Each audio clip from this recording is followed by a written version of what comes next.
नमस्कार, आप देख रहे हैं प्राइम 18 न्यूज़ चैनल में आप सभी दर्शकों का बहुत बहुत स्वागत है। आज हमारी जनपद हरदोई के 158 सांडी विधानसभा से बसपा के प्रत्याशी कमल वर्मा जिनसे हमारी मुलाकात हुई, उनसे कुछ 2022 के विधानसभा चुनाव को लेकर कुछ खास अहम चर्चा करने वाले हैं। बसपा की क्या रणनीति है, बसपा क्या क्या चर्चा है। पहले तो सर आप अपना परिचय देते हुए चलिए। मैं कमल वर्मा, प्रत्याशी 158 विधानसभा सांडी हरदोई। सर आपका जो है किसके निर्देश पर और किसने आपका जो है बसपा से टिकट फाइनल किया है? देखिए, बीएसपी से जो भी टिकट फाइनल होते हैं वो हमारी राष्ट्रीय अध्यक्ष बहन कुमारी मायावती जी के निर्देश पे ही होते हैं। हमारा टिकट की घोषणा राष्ट्रीय अध्यक्ष श्री सतीश चंद्र मिश्रा जी ने की है। 2022 के विधानसभा चुनाव को लेकर 158 विधानसभा में किस तरह से आप चर्चा और प्रचार कर रहे हैं, किस तरह से अपनी जीत हासिल कर रहे हैं? देखिए, मैं एक शिक्षक हूँ, तो मैं सबसे पहले शिक्षा का ही प्रचार कर रहा हूँ। और 2007 से 2012 तक के बीच में जो बसपा का शासन रहा, उसमें जो अच्छाइयाँ हैं, जो अच्छाइयाँ बहन जी ने जैसे आरसीसी बनवाई, विकास में कानून व्यवस्था आप देख लीजिए, उसी का प्रचार कर रहा हूँ। बसपा जो है अभी पूर्व में समाजवादी की सरकार थी, वर्तमान में भाजपा की सरकार है। बसपा जो है काफ़ी पहले सरकार थी, तो बसपा की क्या रणनीति है? बसपा ने ऐसे क्या काम किए थे, कुछ खास काम गिनाए? देखिए, कानून व्यवस्था आप देखिए, बसपा की गवर्नमेंट में कानून व्यवस्था बिल्कुल ही बिल्कुल इस स्थिति में आती है कि अगर जो हमारी बहन जी का निर्देश हो जाता है जिलाधिकारी के लिए कि अगर जो गांव में जो इस समय आवारा पशुएं घूम रही हैं, बसपा की सरकार होती तो जिलाधिकारी गांव में जाके, खेतों में जाके गायों को बंद कराते।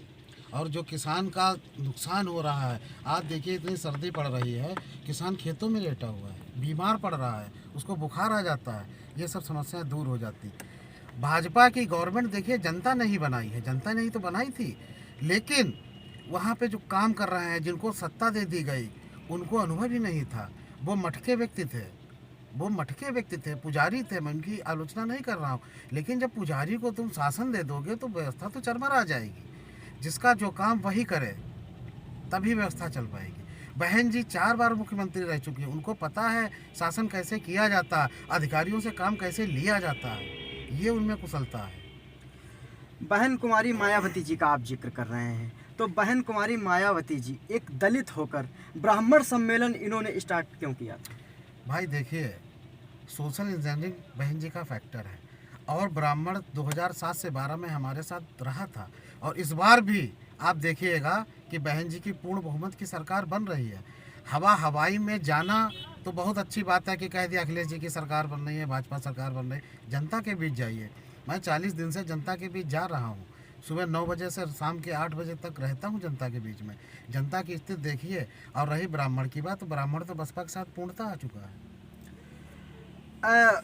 कांग्रेस की प्रभारी प्रियंका गांधी जी ने कहा है लड़की हूँ लड़ सकती हूँ।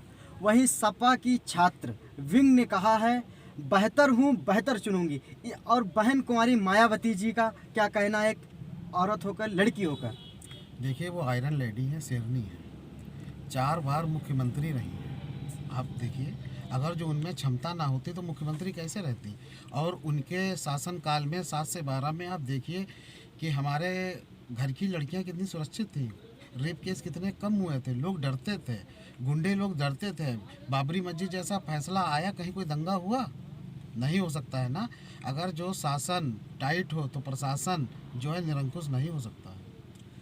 चंद्रशेखर आज़ाद अभी कुछ दिन पूर्व में बात चल रही थी कि समाजवादी पार्टी से गठबंधन करने वाले हैं, मगर अचानक में क्या हुआ, गठबंधन टूट गया, गठबंधन नहीं इनका हो पाया। चंद्रशेखर आज़ाद बसपा के नेता माने जाते हैं। बसपा के नेता नहीं चंद्रशेखर आज़ाद हैं। उन्होंने दलित समाज को जोड़ने की कोशिश तो की है, लेकिन जब दलित समाज ने देखा कि आप राजनीति करने लगे हैं, भाई आप समाज को जोड़े कि हम आपके हक की लड़ाई लड़ेंगे, यही तो आपने समाज से कहा, युवा आपके साथ जुड़ा। लेकिन जब युवा ने देखा कि आप तो राजनीति करने लगे हैं, पार्टी बना रहे हैं, चुनाव लड़ने जा रहे हैं, तो युवाओं ने जब इनका विरोध कर दिया तो ये वापस आ गए। बसपा मुस्लिम वोटों को लेकर कैसी रणनीति बना रही है यम फैक्ट को लेकर? क्योंकि इस बार बताया जा रहा है कि यम फैक्ट जो है वो समाजवादी पार्टी के साथ जा चुका है, या कहा जाए कि हरदोई जनपद की कुछ विभिन्न सीटों पर जहां पर मुस्लिम बाहुल्य है वो जो है AIMIM असउद्दीन ओवैसी की पार्टी में जा रहा है। मुस्लिम किसी की पार्टी में नहीं जा रहा, मुस्लिम बीएसपी का था और बीएसपी का है और बीएसपी का ही रहेगा। ये 10 मार्च को जब रिजल्ट आएंगे तो आप देख लीजिएगा कि बहन जी की पूर्ण बहुमत की सरकार बन रही है। बहन जी का धरातल पे काम है, आप मान के चलिए, बहन जी का धरातल पे काम है।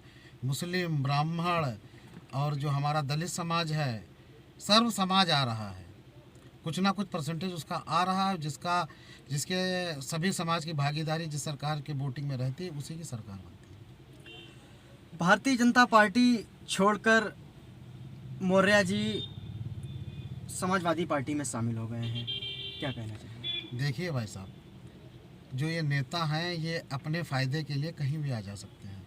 पहले बसपा में गए, इन्होंने बसपा में कार्य किया, फिर इनका जब इन्होंने मांग इनकी इतनी बढ़ गई कि बहन जी नहीं पूरी कर पाए तो ये भाजपा में चले गए। 5 साल इन्होंने भाजपा में मलाई खाई, अब इन्हें लग रहा है कि सपा मलाई ज़्यादा देगी तो सपा में चले गए। मौर्य होना ये नहीं प्रदर्शित करता है कि आप एक बहुत बड़े समाज के मुखिया हैं।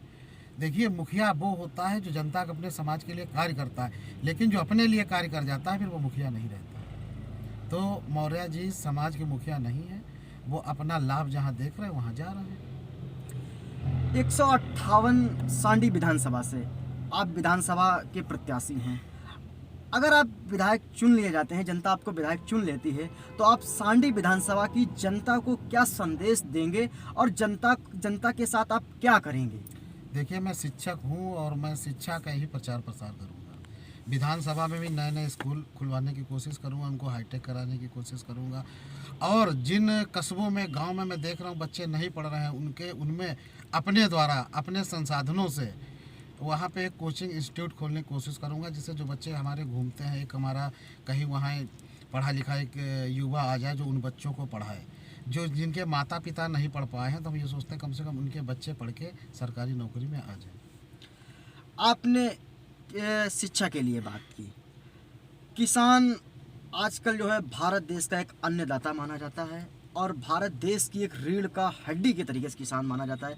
जिस तरीके से आपको पता होगा कि दिल्ली में 1 साल से लगातार किसान अपना आंदोलन कर रहे थे, प्रदर्शन कर रहे थे। आखिरकार उन किसानों के लिए सरकार को झुकना पड़ा। जो भारत सरकार, बीजेपी वर्तमान की सरकार थी, वो झुक गई और किसानों को जो है वापस भेज दिया और अपना जो है उनका बिल था वो बिल भी भाजपा सरकार ने अपना वापस ले लिया। तो किसान और युवाओं के लिए सर क्या कहना चाहेंगे? देखिए, जब बहन जी की सरकार बनेगी तो किसान तो खुशहाल होगा ही। 7 से 12 में देखिए किसानों की क्या स्थिति थी, और अगर जो 22 में गवर्नमेंट हमारी बनती है तो किसानों के लिए सबसे ज़्यादा कार्य बहन जी ने किया है और वो करेंगी। और रही युवाओं की बात, तो युवाओं के लिए भी सबसे ज़्यादा काम बहन जी ने किया है, बहन जी ही करेंगी। वो अपने उसमें मैन्युफैक्चरों में नहीं लाती हैं, उसमें क्या नाम, घोषणा पत्र में नहीं लाती हैं कि आप जो है किसानों के लिए मैं ये करूँगी, लेकिन बहन जी करके दिखाती हैं। तो बहुत बहुत धन्यवाद कमल वर्मा जी आपका, जो सांडी विधानसभा से आप बसपा के प्रत्याशी हैं और जो है अब लगातार अपना पक्ष रख रहे हैं और सारी पार्टियां अपना पक्ष रख रही हैं। तो जुड़े रहिए आप प्राइम 18 न्यूज़ चैनल के साथ, आपको लगातार खबरें अपडेट मिलती रहेंगी। हरदोई से मोहम्मद आरिफ की रिपोर्ट।